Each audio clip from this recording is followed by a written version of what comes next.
केवट बन करके आ गए और कहने लगे भैया अरे बाबा तुमको कहाँ जाना है।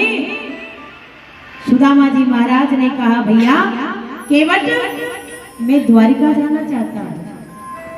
अच्छा द्वारिका किस कारण जा रहे हो। बोले मेरा मित्र सुदामा वहां पर रहता है, मैं उसे मिलने के लिए जा रहा हूं। भगवान मन ही मन मुस्कुराने लगे वाह मित्र,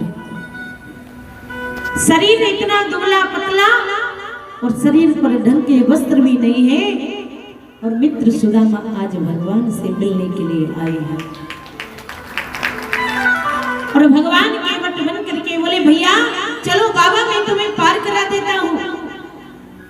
बोले भैया केवट तू मुझे नाव तो पार कराएगा लेकिन तू तो कुछ मांगेगा ना मुझसे और मेरे पास तो कुछ देने के लिए नहीं है।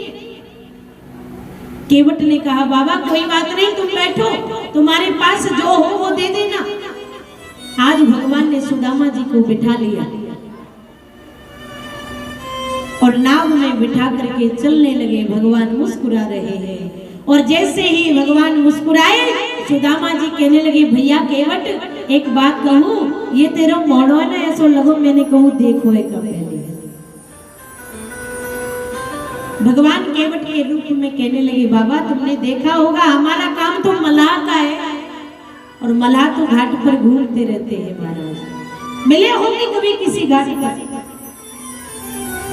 आज मानो भगवान ने सुदामा जी को पार उतार दिया और जैसे ही पार उतारा भगवान कहने लगे बाबा कुछ दे तो जाओ, मैंने तुम्हें नाव से पार उतारा है। सुदामा जी हाथ जोड़ करके खड़े हो गए भैया मेरे पास कुछ नहीं है। बोले कुछ तो होगा। ब्राह्मण देव के मुख से निकल गया भैया मेरे पास कुछ नहीं है, मेरे पास तो केवल गरीबी है, केवल गरीबी है। आज भगवान केवट के रूप में बोल पड़े, बोले बाबा मैं तुम्हारी गरीबी को ही स्वीकार करता हूँ, आज से मैंने तुम्हारी सारी गरीबी को ले लिया।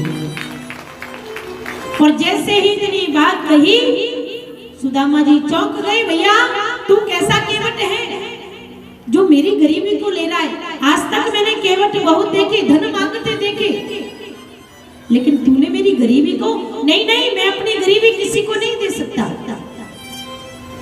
भगवान ने कहा हम भगवान है, हमारे वचन जो निकल जाए वो सत्य हो जाता है। मानो भगवान वहां से अंतर ध्यान हो गई और सुदामा जी जान न पाए कि मेरी आकर के किसने मदद की। वहां से चले और जैसे ही द्वारिका के गेट पर पहुंचे, द्वारिकाधीश भगवान के महल के समीप पहुंचे, द्वारपालों को देखा और देख करके द्वारपालों से कहने लगे रे भैया एक बात बताओ मुझे कृष्ण से मिलना है, क्या ये कृष्ण का ही महल है। द्वारपालों ने कहा हाँ बाबा ये हमारे द्वारिकाधीश भगवान का ही महल है, पर बताओ तुम कहां से आए हो, क्यों मिलना चाहते हो।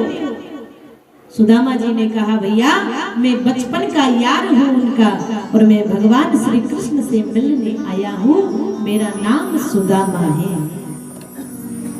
और जैसे ही इतनी बात कही महाराज बचपन का यार सुदामा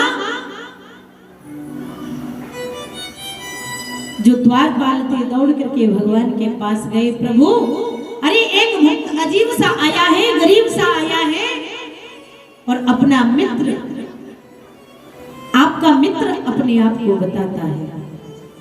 भगवान ने कहा क्या नाम है उसका, बोले सुदामा। और जैसे ही सुदामा का नाम सुना भगवान दौड़ पड़े सिंहासन से खड़े और भगवान भागवत में ऐसा लिखा हुआ है भगवान ऐसे तेज दौड़े कि भगवान के गले का पीतांबर नीचे गिर पड़ा और भगवान को भान न रहा। भगवान दौड़ पड़े सुदामा से मिलने के लिए और जैसे ही सुदामा को सामने देखा जोर से दौड़ करके भगवान ने अपने कंठ से अपने गले से लगा लिया सुदामा जी को। बार बार चूमने लगे भगवान सुदामा को। सुदामा ये ऐसा समय बहुत समय पहले आया था जो तेरी और मेरी मुलाकात हुई थी और आज शुभ अवसर एक भक्त सुदामा जैसा भक्त और भक्तों में भी भगवान का अनन्य मित्र महाराज, और आज इतने समय के बाद भगवान से मिला। मानो सुदामा जी ने कृष्ण को देखा, आज सुदामा जी महाराज रो पड़े कन्हैया को देख करके। अरे कन्हैया देखियो लाला, तू इतने बड़े महल अटारियों में बैठा है और आज भी तू मेरी मित्रता को नहीं भूला, आज भी तूने मुझे दौड़ करके गले से लगा लिया। भगवान कहने लगे सुदामा, जो हृदय का भाव होता है ना वो कभी खत्म नहीं होता। और लोग शरीर के लिए जुड़ते हैं, धन के लिए, संपत्ति के लिए, वैभव के लिए, स्वार्थ के लिए जुड़ते हैं, उनका रिश्ता हमेशा खत्म हो जाता है।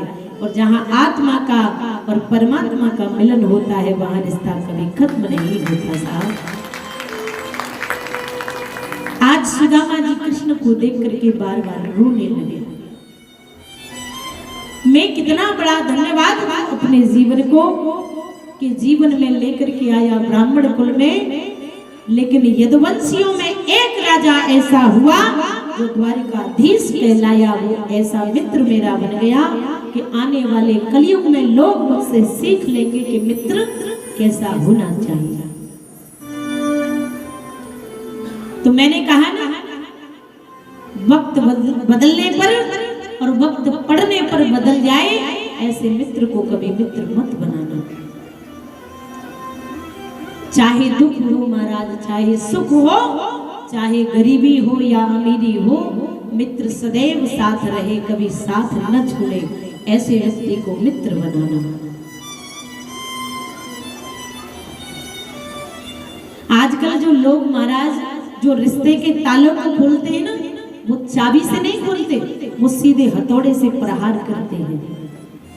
और आप सब जानते हैं ताला चाबी से खुला हुआ दोबारा से काम आ सकता है, लेकिन हथौड़े से तोड़ा हुआ ताला कभी काम नहीं आने वाला। याद रहे, अपने रिश्तों को प्रेम की चाबी से खोलो, ना कि हथौड़े का प्रहार मत करो, ये दोबारा काम नहीं आएगा। एक बार रिश्ता खत्म हो जाता है, दोबारा मिलता नहीं है। इसलिए रिश्तों की कीमत समझो महाराज।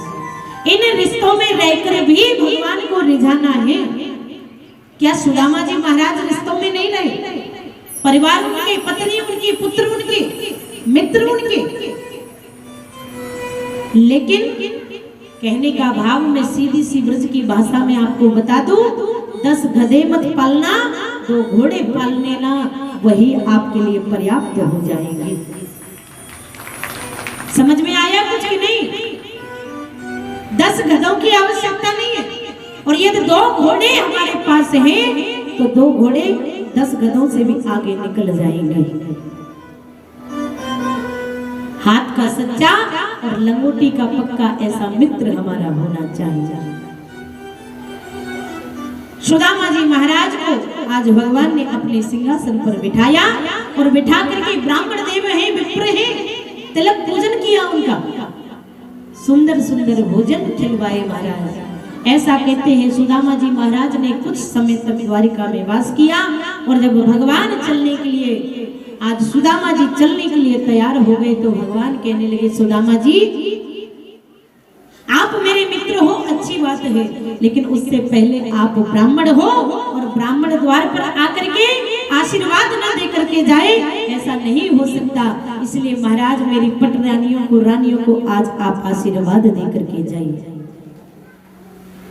सुदामा जी ने कहा बुला लो, आज मैं तुम्हारी रानी को आशीर्वाद दे देता हूँ। भगवान ने अपनी सभी रानियों को आदेश कर दिया, बोले जाओ ब्राह्मण देव को प्रणाम करो, आशीर्वाद लो। और आज ब्राह्मण देव आशीर्वाद देने के लिए बैठ गए। सबसे पहले देवी रुक्मिणी आई, ब्राह्मण देव को प्रणाम किया, ब्राह्मण देव ने आशीर्वाद दे दिया, अखंड सौभाग्यवती भव। क्या कहा? अखंड सौभाग्यवती भव। आपका ये जो सुहाग है ना, वो अटल रहे, अखंड रहे, कभी मिटे ना महाराज।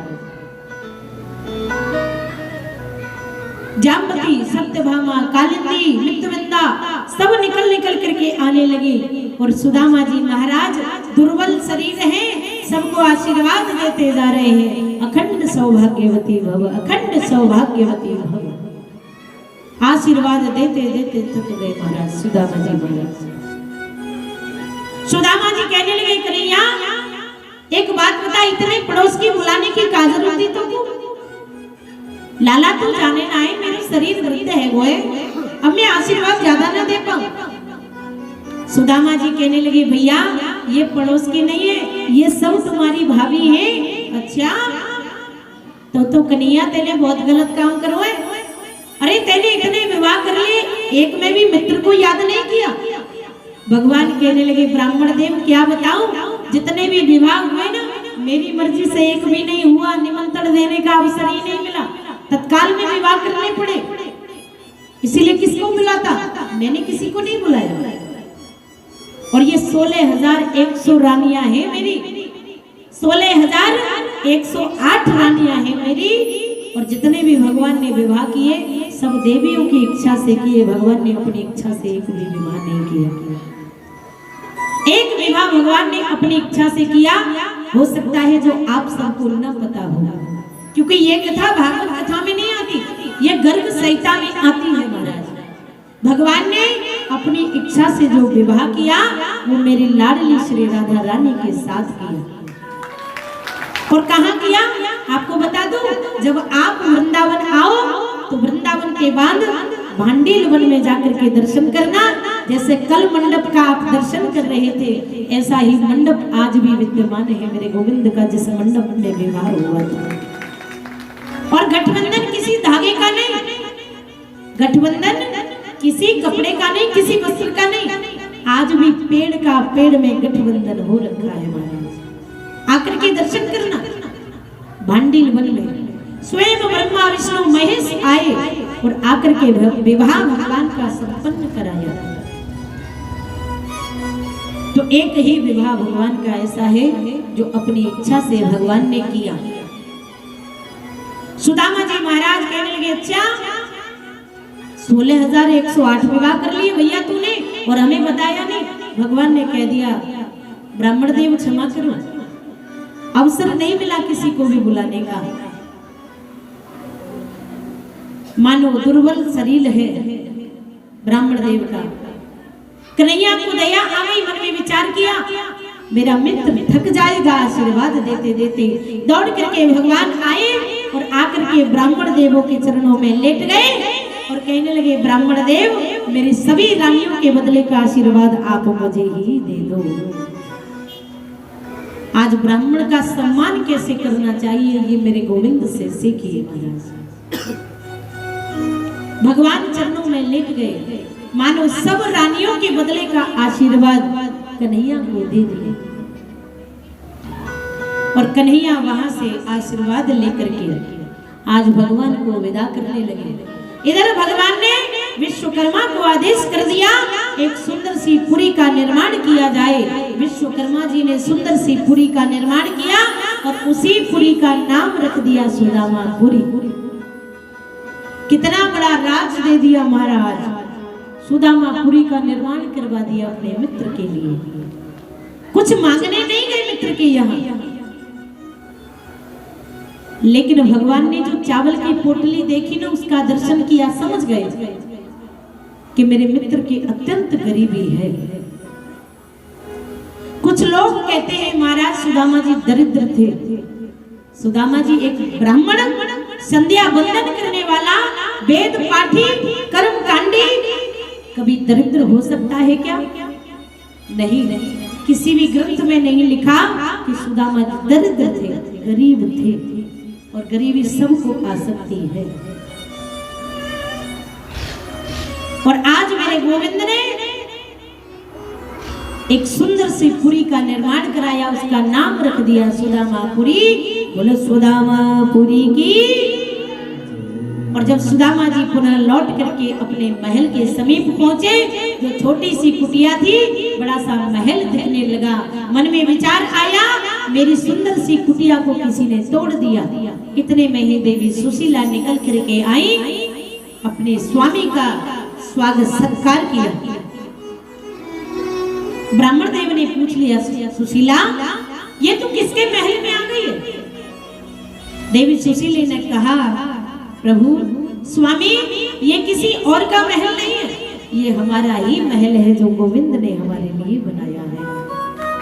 इतनी देर में मेरे द्वारिकाधीश निकल करके आए और मानो जैसे ही सुदामा जी ने प्रथम प्रवेश किया अपनी कुटिया में, आज द्वारिकाधीश भगवान का दर्शन हो गया। और जिस कुटिया में मेरे भगवान होंगे वही सुदामा जी वास करेंगे। भक्ति का वरदान देकर के भगवान पुनः वहां से अंतर ध्यान हो गए। बोली भक्त वत्सल भगवान की जय। मेरे गोविंद कहते हैं महाराज हमेशा सबका सम्मान करना चाहिए। गौ, गंगा, गीता और गायत्री और गोविंद ये 5 सनातन धर्म के प्राण हैं। कभी स्वप्न में भी इनका अपमान नहीं करना चाहिए। क्या? गौ, गंगा, गायत्री और गीता और गोविंद ये 5 सनातन धर्म के प्राण हैं। कभी स्वप्न में भी इनका अनादर मत करना। और यदि 5 में से किसी एक का भी अनादर हो गया तो समझ लेना भगवान रूठ जाते हैं। बोलो भक्त वत्सल भगवान की। उसके बाद भगवान अपनी लीलाओं को आगे बढ़ाते जा रहे हैं। भगवान के मन में विचार आया,